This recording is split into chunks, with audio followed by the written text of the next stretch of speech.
आई भैया, आज के समय में ऊ घोर कलयुग आ गल बा कि जवन भाई भाई के नइखे देखल चाहत, आदमी आदमी के नइखे देखल चाहत।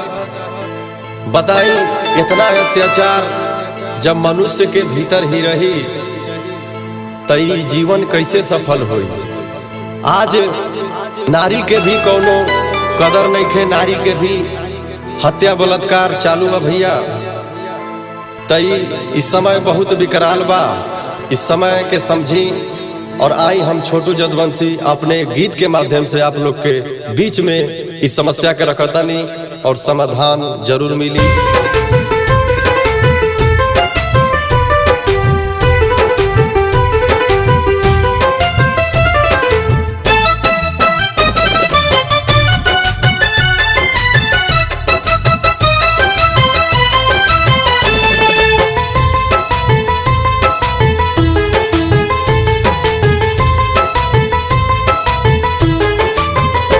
कैसन दुनिया कैसन लोग जी, कैसन दुनिया कैसन लोग जी, मारे आदमी ही आदमी के रोज जी, मारे भाई भाई के रोज जी, खाता नफरत के हर दम भोज जी, खाता नफरत के हर दम भोज जी, मारे आदमी ही आदमी के रोज जी, मारे भाई ही भाई के रोज जी, मारे आदमी ही आदमी के रोज जी, मारे आदमी ही आदमी के रोज जी।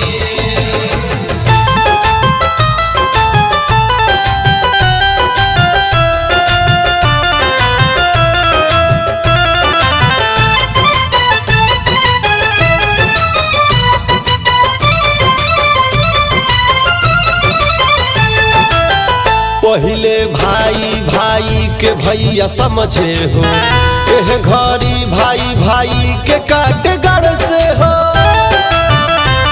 देखी भैया ये हाल बा, रहे संस्कार भैया पिछलाई दिनवा में, पानी मिले नमाई दर्द बाट सिनवा में, कर्जा माई के बेटा से ना भरा पाई, इतन बसमय दर्द पियल ना जाई, छुरा मारत बा सामने से सोझ जी सोझ जी सोझ जी, मारे आदमी ही आदमी के रोज जी, मारे भैया ही भैया के रोज जी, मारे आदमी ही आदमी के रोज जी, मारे आदमी ही आदमी के रोज जी।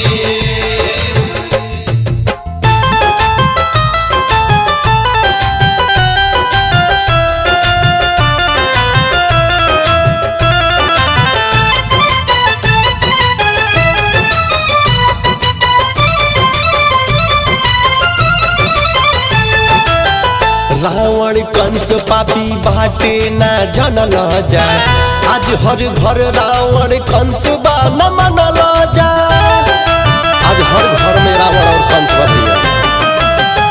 आदमी ना रहले आदमी के भेसवा में, रोज काटल जाता दुनिया के देशवा में, मनवानो से भैया देखला तू मेल नहीं खे, पहले प्रेम रहे मानव में अब नहीं खे, प्राणी भाईल बा प्राणी पा बोझ जी बोझ जी बोझ जी, मारे आदमी ही आदमी के रोज जी, मारे भैया ही भैया के रोज जी, मारे आदमी ही आदमी के रोज जी, मारे आदमी ही आदमी के रोज जी।